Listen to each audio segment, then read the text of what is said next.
Good afternoon. My name is Mark Chulin. I'm the moderator for the Avengers Initiative Pediatric Service Panel Cosplay and Service to Others. Welcome to our panel gathering. So let me go ahead and begin to introduce our panelists for our discussion. I'll start with myself, and what I'll do is I'll ask each of our panelists to please state your name.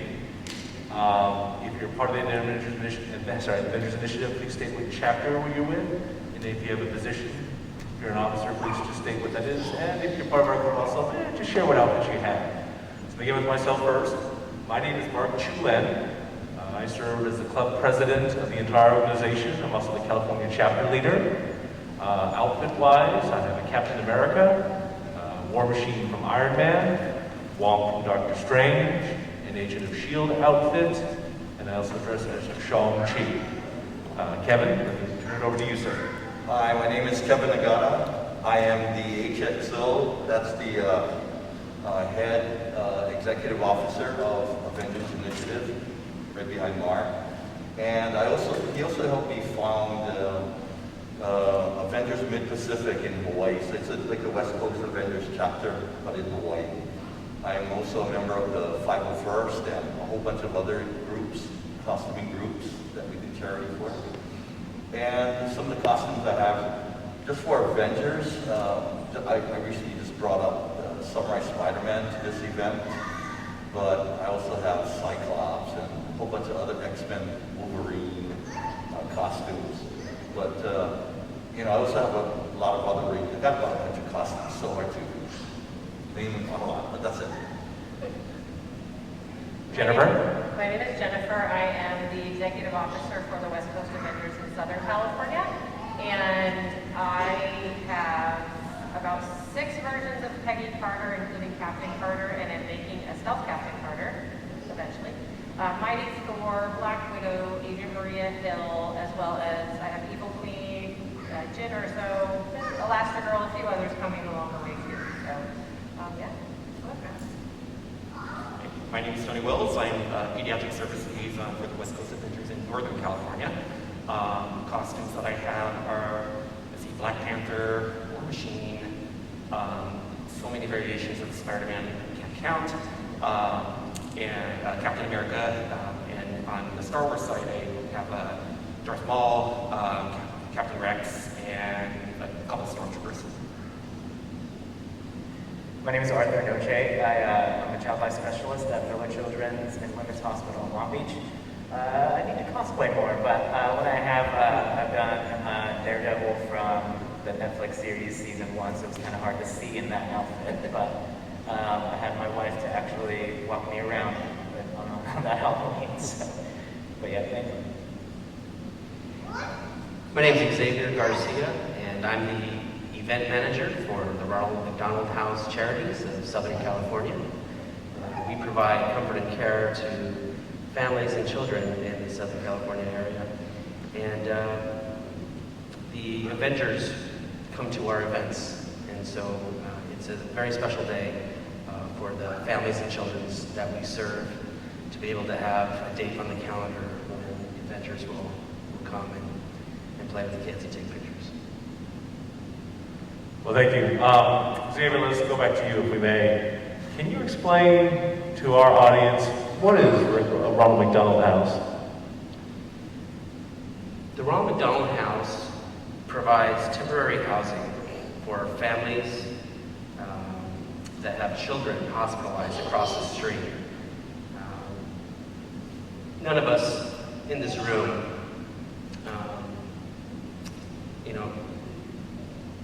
all of us in this room had the opportunity to get that dreaded phone call, to get that dreaded text that you need to come home. There's been an accident, our baby's in the hospital, get here fast. And whether you have kids or not, you have a brother or sister, you have nephews and nieces, and you know people who have gotten that call. And when that call happens, and they're rushed to the hospital, they drop everything. The parents will drop everything, they'll take their kid to the hospital, and when they get there, they realize that they're 100 miles away from home because they had to go to a specialist to receive the hospital care. Maybe it's a rare brain disease, maybe it's an accident, and they have to perform, emergency services immediately. And when they get there and they're 100 miles away from home, they think, oh, well, what are we going to do now? It's $200 a night in a hotel. The doctor says you're going to be here for the next 6 months. So the Ronald McDonald House will house the family throughout the entirety of their medical journey at no cost to the families. And so we check them in, and we have a laundry facility. We have family support services where there's a psychologist there to kind of be there for the grieving process. There's a huge playground. We have kitchens, and there's 54 rooms in Ronald McDonald House that I work at, 3 floors. And so these families can stay there at no charge for the entire duration of their medical journey. And throughout the year, we'll have fundraisers to help pay for the operational costs. And so as the event manager, I have an annual walk for kids. And this is a special event where a couple thousand families and children and people in the neighboring community will come and we'll do a walk. It's a 1 to 3 mile walk, and it's a superhero thing. And we're so grateful for the Avengers Initiative to be such a large presence, and for the families and the kids. If you think about it, some of these kids, they're going to travel with the family to the Ronald McDonald House while their brother's across the street at the hospital. And how do you explain to them that your brother's not going to come home today, he's not going to come home tomorrow? There's a lot of grieving process that goes in with this. And so the staff at the Ronald McDonald House tries to give them a sense of normalcy, and have arts and crafts, inside the house and do various things like that. But to have a date on the calendar where these superheroes are going to come, it's very special. And that's what we do. Thank you. If I may further go into what you had us participate. So, just with the Avengers Initiative, you had our peers in the 501st Rebel Legion help out with just a couple weeks ago, Christmas in July. Can you share with our audience what's involved with that, please?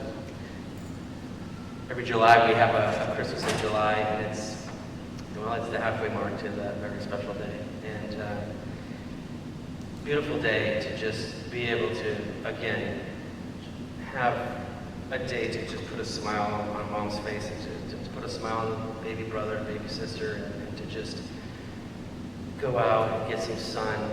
These families are, unfortunately, they're trapped in their rooms for a length of time, dealing with the possibility of their child that's either terminally ill or has a rare disease that, will take some time to rehab. Christmas in July was just a beautiful day to just be together and celebrate life and healing and love, and just to be with these wonderful people that volunteer their time to put on costumes and put a smile on the kid's face. And it's an all-day event, and again, it's free for everyone. And we invite a lot of people, in the community, and just try to have a beautiful day. Thank you for sharing.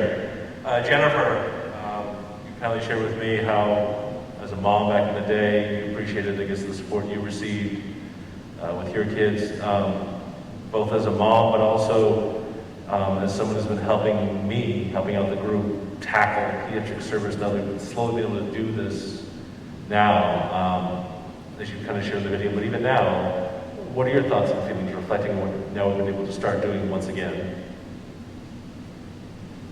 Well, it was a rough couple years for everybody, obviously, and in that time, there was very little we could do. We've been very busy right up until 2020, going to Shriners, Chalk, Miller Women and Children, and helping out with all sorts of external events like at the Ronald McDonald House and things like that. And then all of a sudden,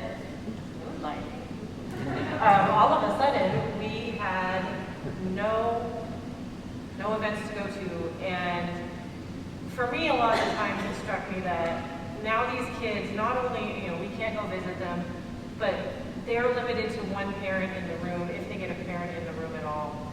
And a lot of our members were really awesome and stepped up and did virtual story times or would record story videos to send to the hospitals to broadcast. CHOC has an amazing system where they broadcast into the kids' rooms. And CHOC is Children's Hospital of Orange County.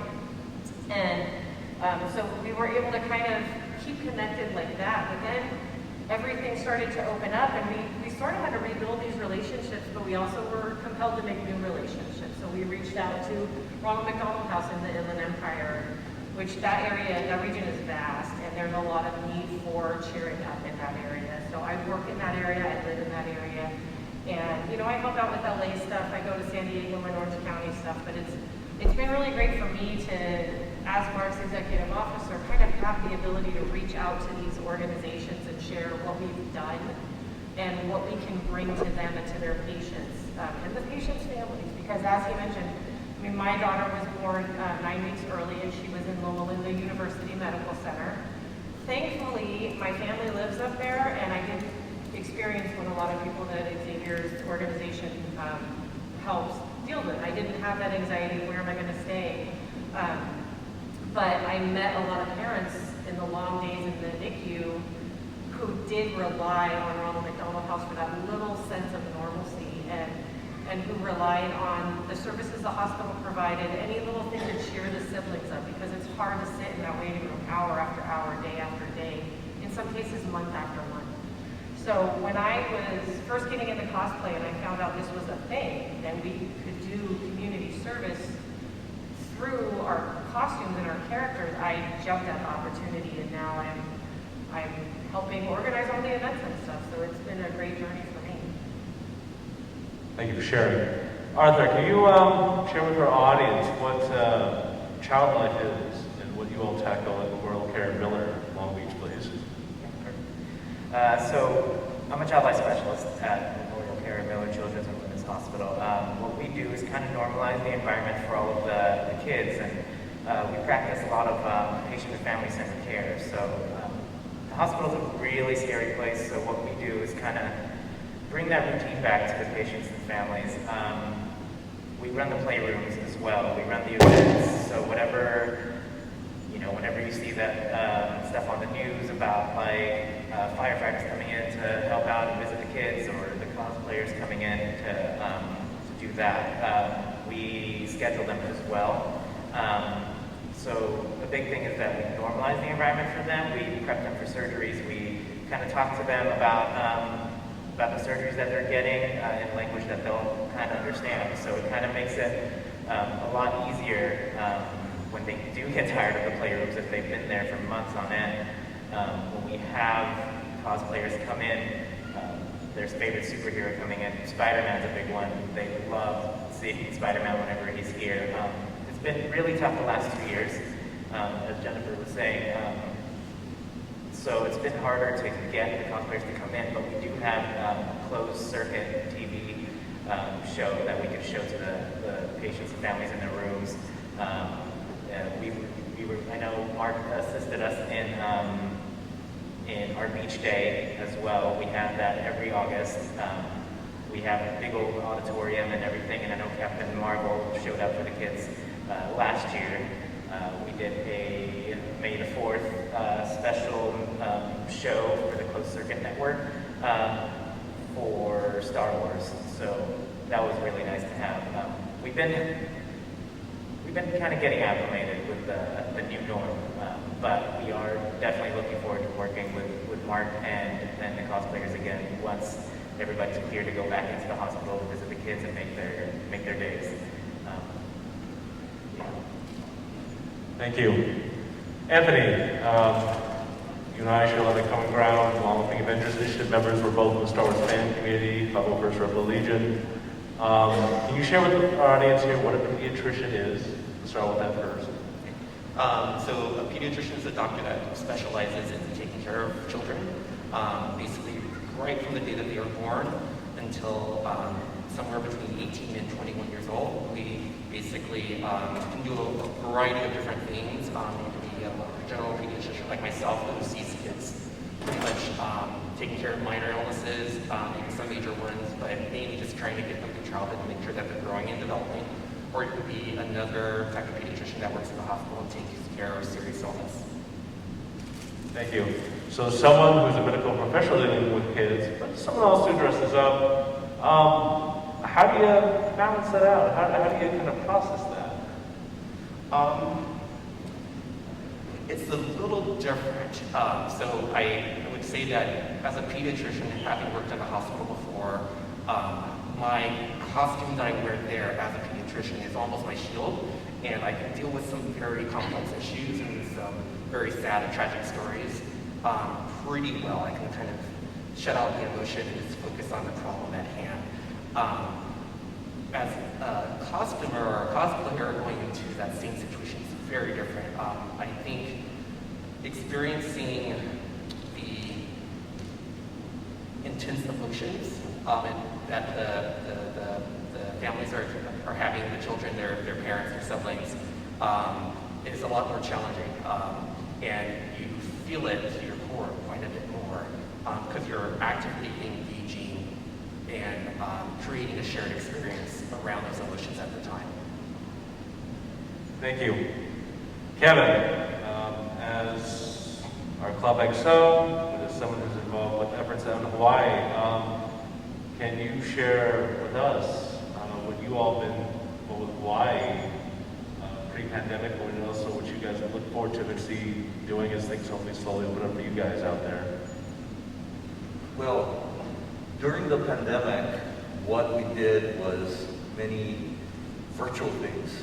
I belong to the Hawaii Children and Youth Day, where we have one big day set aside just for the youngsters of Hawaii, the children, and we have the whole community involved. Normally it was at the state capitol where there were about 30 to 50,000 people, but this year, the past few years, we had to do it in a virtual setting. So what we had to do was get the cosplayers to put a video through on a certain type of messages that they would like to have out for the kids of Hawaii, and get that through. So we got about maybe 30 of them to do that, and that went out very, very well. And in addition to that, now that things are starting to opening up, we're setting things up with, we used to do things with Shriners and Blood Bank of Hawaii and Hawaii Food Bank, as well as several other hospitals. The hospitals haven't opened up to us yet, aside of virtual things, but the easiest one is Free Comic Book Day, where we make appearances nationwide at hospital, at actually libraries. And the other ones we recently did was an Easter egg hunt put on by the city and county of Hawaii, of Honolulu, to have cosplayers out there to entertain the kids. So things like that is on our agenda. We have about 5 for the remainder of the year, but slowly it's getting back. Thank you for sharing. Back to you, Kevin. So, like you shared with me, like was it Shriners, or was it a snow day, snow play? Actually, through the community, a lot of times what we did was, when I introduced myself to people, I let them know that I do cosplaying. I might be a stormtrooper or a superhero. And I let them know that if they know of charities to do, please inform them. And without me reaching out to them, Shriners actually called us a few years ago. They had a snow day. They wanted events like this where the children could benefit from it. So we were called out to come on, participate. And it was such a rewarding experience when you have children that are less fortunate than you, as well as, they might not be able to travel to get to see you at a shopping mall or something like that, or someplace else. At least this way you're able to bring the joy to them. And when you playing it forward like this, that's something from an early age that was taught to us, to play it forward. It really makes a difference in the lives of people. And that's something you want to do, is, put a smile on somebody's face. Thank you very much for sharing. If I take a moment, any questions from you, our audience, about anything we've discussed? discussed thus far? Okay, let me turn, yes? How do you obtain your costume? The question was, how do we obtain our costumes? So I will start with, we'll go down the row of our costume participants. We'll go from here and move back to Becky. So Tony, I'll start off with you first. Well, you can do it in a variety of different ways. You can do like a lot of the many talented people that you've seen on the floor. You can do like a lot of the many talented people on the floor and make it your own and just basically source all the materials. Sometimes costumes will actually come as kits. And so you'll be a person who has spent their time to learn how to give you the materials and the instructions on how to build a kit. And sometimes you just buy one outright. Jennifer.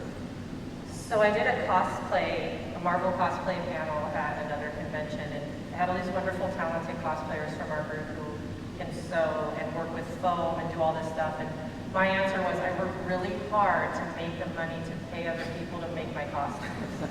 But I am teaching myself how to sew, and I did venture into prop making this year for this con.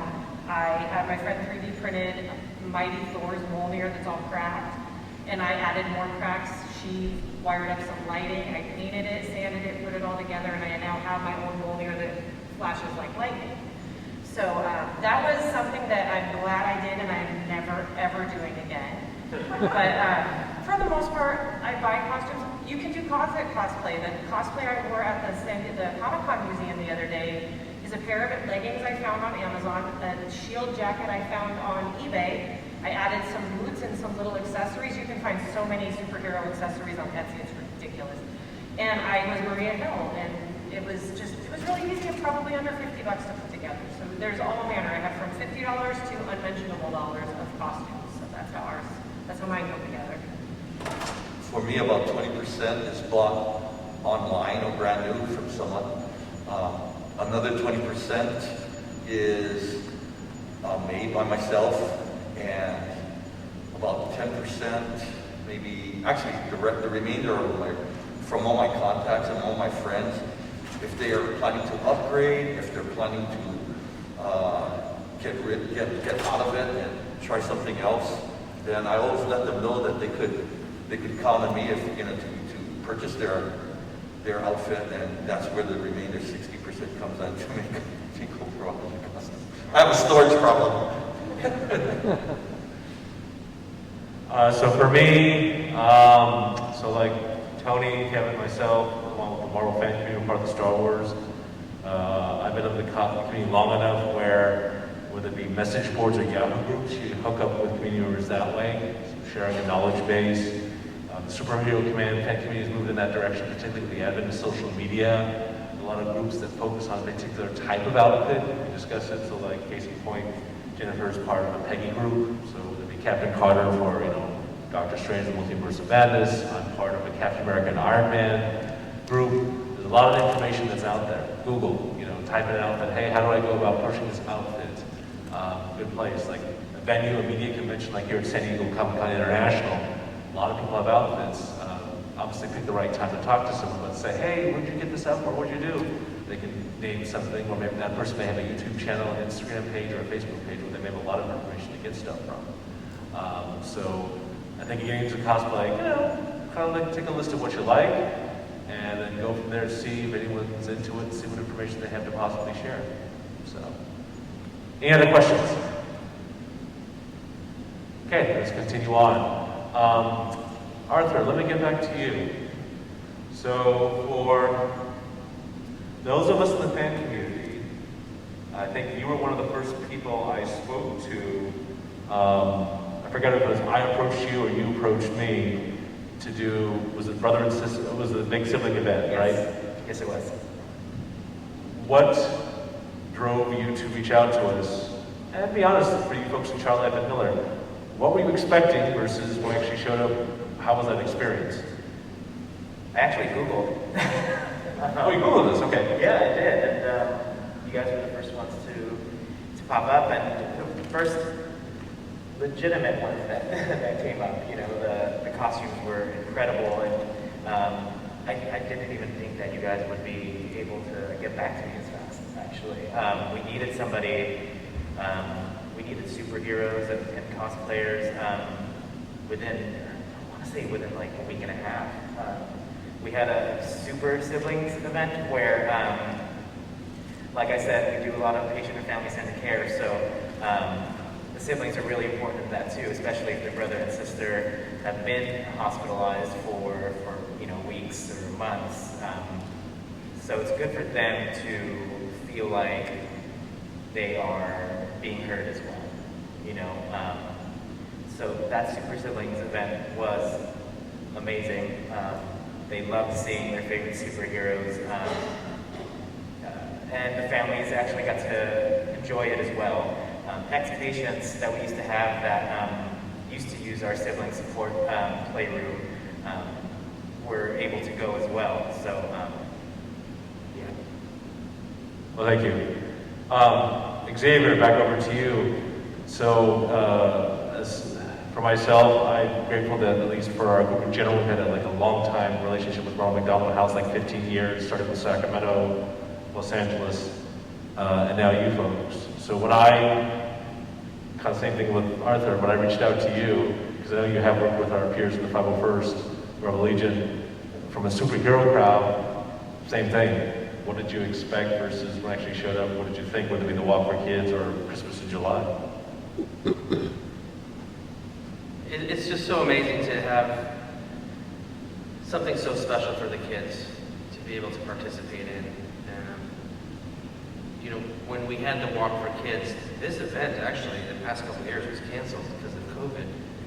And so we couldn't gather, we couldn't walk. And so, this is an event that kids, families and kids look forward to. And so we do have families there long term. It could be a year, we've had some longer. So when we found out that finally in 2022 we get to have our event, got to get the Avengers Initiative out. We got to get, and what a presence, what an impact it was to have you all there and to really just be that bright light, at our event and really made the event. And we are so lucky for just regular, moms and dads who are just in the community who had seen the flyers on social media, that they got costumes and joined in on the fun too. So, it's not just the cosplayers that come to the Walk for Kids, anyone can come. Because it is known as our superhero theme, now everyone kind of joins in on the fun. But to have what looks like real professional costumes from like the movies, it's just like, wow. So to see the kids start lining up to take pictures with all you, it was just absolutely wonderful. And again, the Christmas in July, not only Santa being there, Iron Man's there, Spider-Man's there. So such a huge impact, and it's a special day every time that you guys come to the charity. Thank you. Well, thank you. So let me turn back to you both gentlemen just for a second on a logistical issue. Xavier, back to you. So for volunteers, any volunteers, not just us, but any volunteers who want to help out Ronald McDonald House, what process is in place for people to apply, and what do you guys kind of look out for the safety and well-being of the families, particularly the kids who are, visit your facility for support? Yeah, so we are always looking for volunteers for our events, and we have many different events. It could be a golf tournament, we have a gala, every year too. But for some of the family-centered, children-centered events like, Christmas in July or Walk for Kids, any of the volunteers that we bring in, we certainly have to have COVID protocols, CDC, so depending on, vaccines, and for those entering the Ronald McDonald House, you would have to be vaccinated. So, but we do take extreme caution in making sure that we're compliant with the CDC and how it could possibly impact the families and children that are inside Ronald McDonald House who have immunocompromised, bodies that, are more susceptible to catching something. So we do have a process in place for volunteers to actually enter, the house and do volunteer work inside. But for those that don't want to, that want to be outside, well, things like wearing a mask, not being too close, social distancing, we do take those things we're very strict about some of those things. Thank you. Then author, what does Miller have in place for anyone who wants to help out, whether it be folks like ourselves or just any journal volunteers? Yeah, same kind of deal as Ronald McDonald House, especially the last 2 years where we would have to provide your vaccine card, vaccine proof, or even a negative COVID test within the last 72 hours. We do have volunteers that want to do child life that they come into, every semester we get a good 30 of them who want to come in and they need hours for school and it just works out perfectly for them. For cosplayers, I think we've been asking them for proof of vaccination or negative COVID vaccines. It depends really on what the visit entails. If the visit is going to see the patients at the bedside or coming into the playrooms to be with the kids, then it's a little more strict. If it's through our closed network TV shows, if they want to record something and it's just in the lobby or through our video camera, then perfect. That's probably way easier as well. But I mean, hopefully we could get everybody into the hospital and actually see the kids if that's what they really want. It's kind of a hassle to watch, to make kids turn on their TVs when they already have their iPads, or if they're watching like a movie or something like that. It's kind of a hassle for us to try to get them to, do you think you could change the channel real quick? And we have a special show on today. It's kind of harder than that to Iron Man actually coming into the room. Thank you. So I'd like to turn over to my officers, kind of go over what we do to prepare for these. Tony, we'll begin with you as a medical professional, but also as our Northern County Service liaison. Kind of share with our audience what steps we take to hopefully try to prepare our people for these visits. Well, I think basically it's the event coordinator themselves, which does like the bulk of everything they're trying to do beforehand. So officers like Jennifer who are in contact with the hospitals or with the other organizations to kind of tell you what the logistics are in terms of just arriving, some of the special rules such as vaccination, things like that. I think once you're on site, in my experience, it's not only your officer, but it's also the person who's coordinating the hospital, such as a child life specialist, who kind of helps to guide you through the visit. So it's kind of like going to someone else's house. You're a guest there. You maybe take off your shoes when you come inside. You don't wash your hands by drying your hands with decorative towels. You do all those things just to kind of be a nice house guest. And the people who are in the house can actually tell you how to kind of be in the house. So whether or not it's, this child over here really wants to see you, but pretty much stay far away. At the window, do that, or this child speaks a different language, or if the child life specialist, the nurses know the children the best and can help guide you in terms of how to interact with kids while you're in their house. And that's why we love working with you guys. Thank you. Kevin, can you share how you folks in Avengers Pacific tackle what you do service-wise, especially when it comes to youngsters? Well, rules are the main thing. Rules and protocols of the hospital or the place that we're doing the function at is the main thing to follow. But in addition to that, we communicate a lot.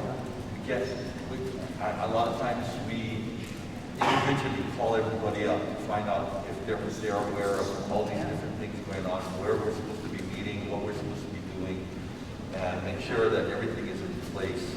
So the communication is a very important process to make sure that everything runs smoothly. And many times there's things that we don't know about, and we'll have to communicate with everybody on that too, that we'll know at that time. Where the dressing rooms are, there might be this room, or it might be that room, but it depends, you know.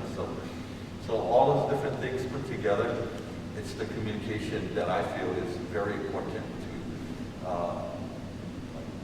let the members know what will be happening, and so everybody will be aware of things.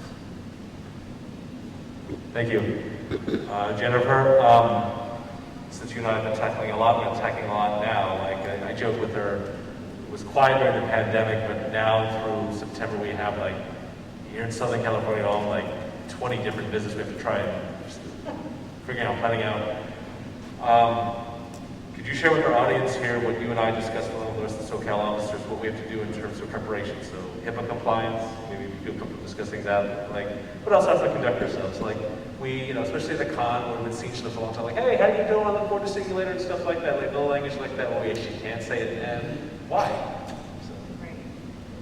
Yeah, definitely in a pediatric clinical setting, you want to be really careful what you say to the patients because if, you know, you say, hey, I'll see you later, one, that implies you might come back, but we don't necessarily have a scheduled visit. But also, we don't know when we go into a room what the child is battling. That child could be just there for some routine tests and maybe some medication, or they could be there for, you know, starting their end of life care. So you never want to say anything that would upset the family, upset the child, obviously. We actually have a list, like, usually what I do is I just copy a previous event we do all our event management on Facebook from Mark because he has these wonderful guidelines written out, what to say, what not to say, what you can do, what you can't do. I was mentored. Yeah. I didn't make up this list. I didn't say it, I just take some credit.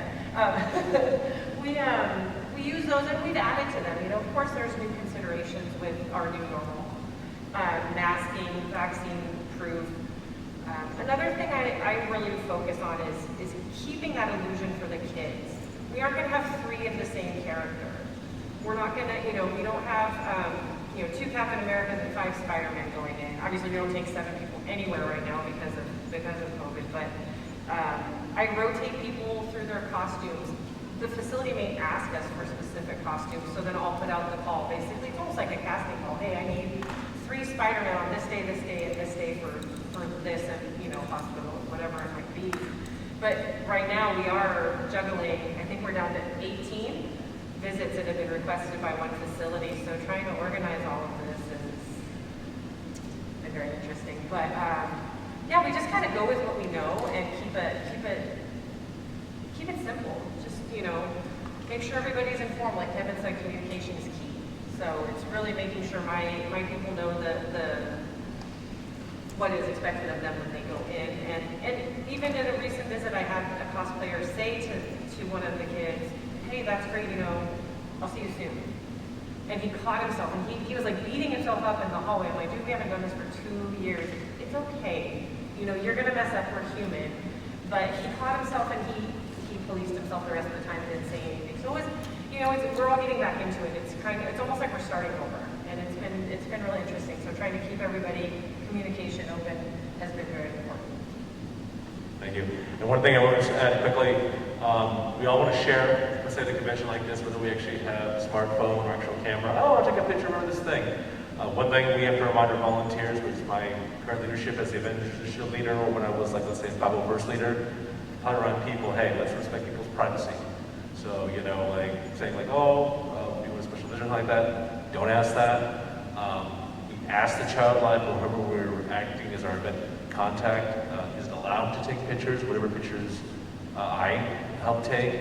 I make sure I've vetted the child life, the event staff first before we share it publicly, and it's with their guys' permission that we do so. So definitely want to round out, wrap things up before the next panel, but I want to give a chance for my speakers to have any closing comments.